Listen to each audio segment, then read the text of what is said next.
and the torque on the shaft is given by this equation number 1 here and number 2 here. So having seen these two things, one is formula for W and the other is formula for torque. Now we are going to see how we try to find out the power that is transmitted or lost. So let us take the next part.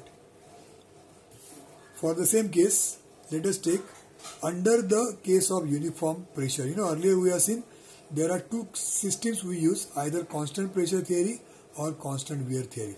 So suppose we want to go by constant pressure theory. Then as per constant pressure theory, how do we go about? First thing is, constant pressure theory means P is constant. So whatever small p we assume, that is constant. And we are now going to find out load and the torque and HP that is consumed. Now see how we done. Total load W is integration of P 2 pi RdR from 0 to R1, this one. So that is the formula for W, which we already written. This formula in the box number 1, that is written here for this case. Now whatever is under whatever is R, that will remain in the integration sign. Other things are constant. So P and 2 and pi, they are outside integration sign, and inside the integration there will be only RdR. So what is integration of RdR? Integration of RdR is R square by 2. And when you put the limit R1, it will come here.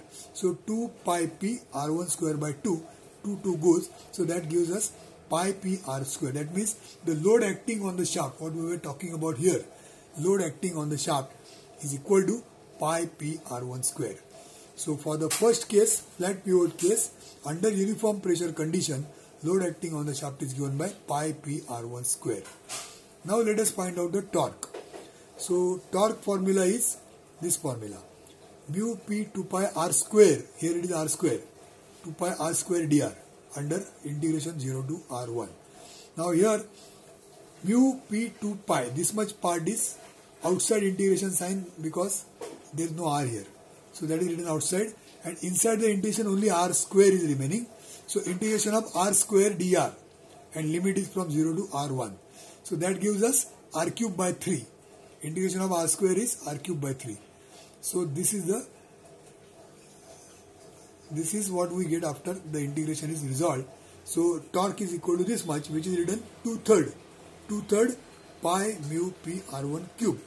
So torque in this case is 2/3 pi mu P R1 cube, and the load here is pi P R1 square. So we have found out the necessary values W and T for the first case under uniform pressure condition.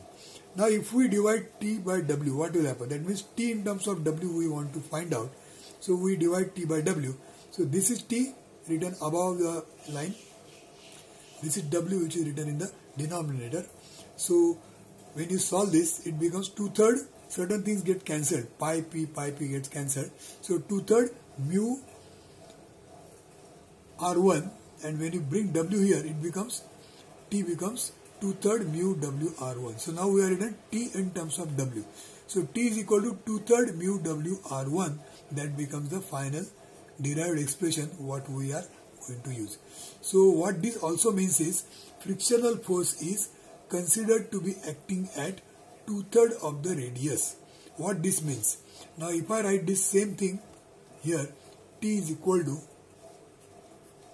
2/3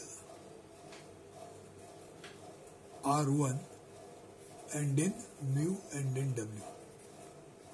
Now what it means?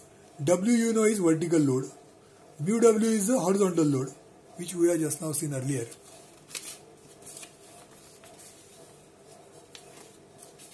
See here.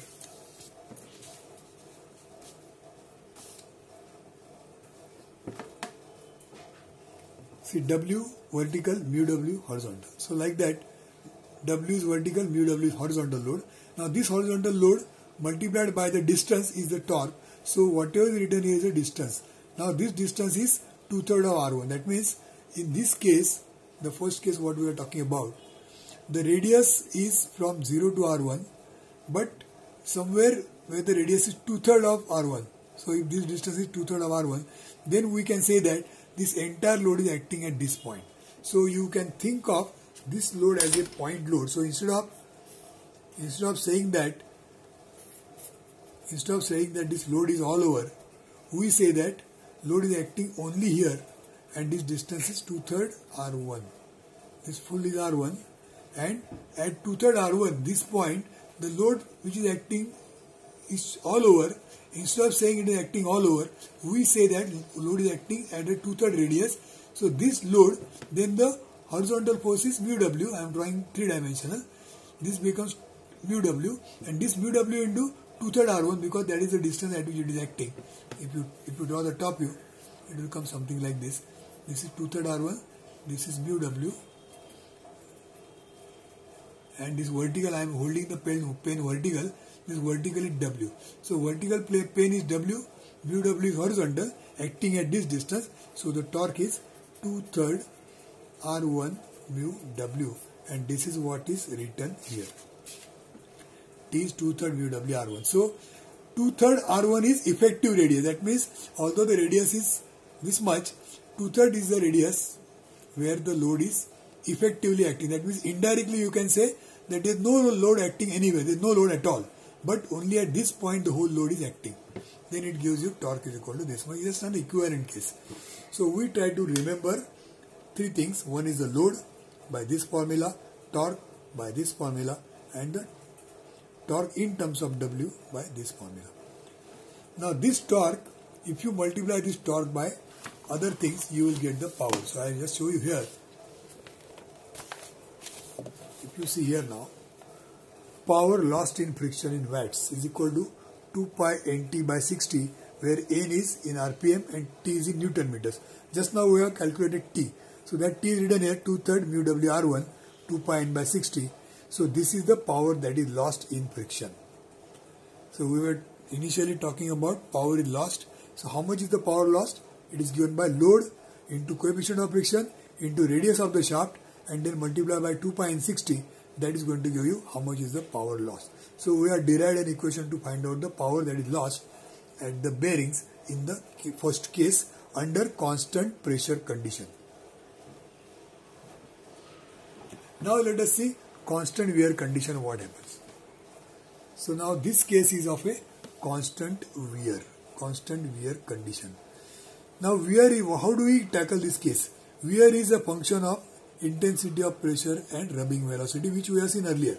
So wear is proportional to pressure and velocity. That means it is proportional. Now velocity is proportional to radius.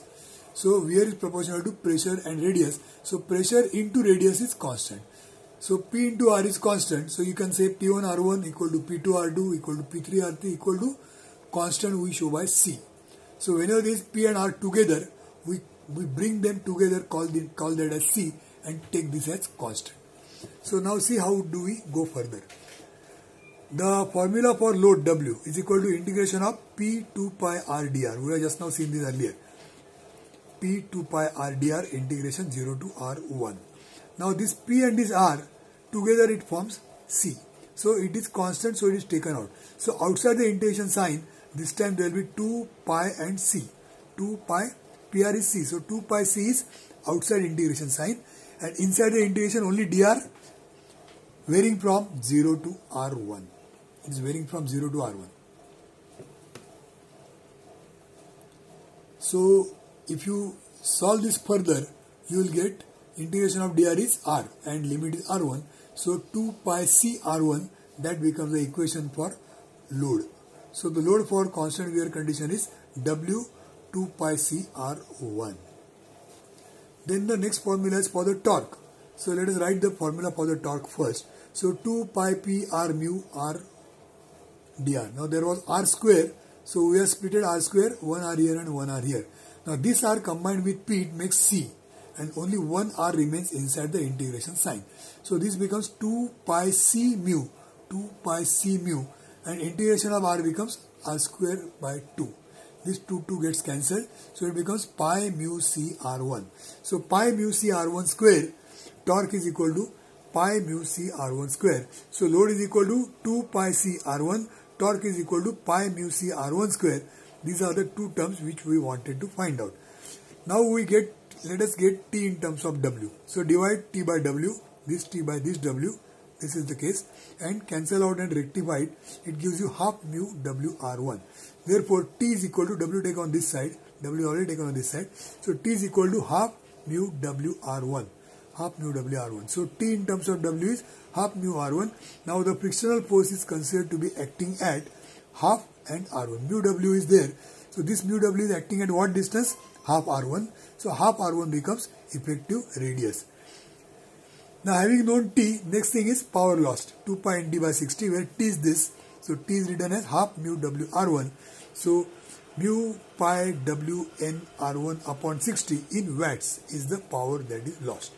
So, we are seeing two cases, uniform wear condition like this, and before that uniform pressure condition like this. So, you can, I'll just hold it like this, and you can copy this information and prepare your notes.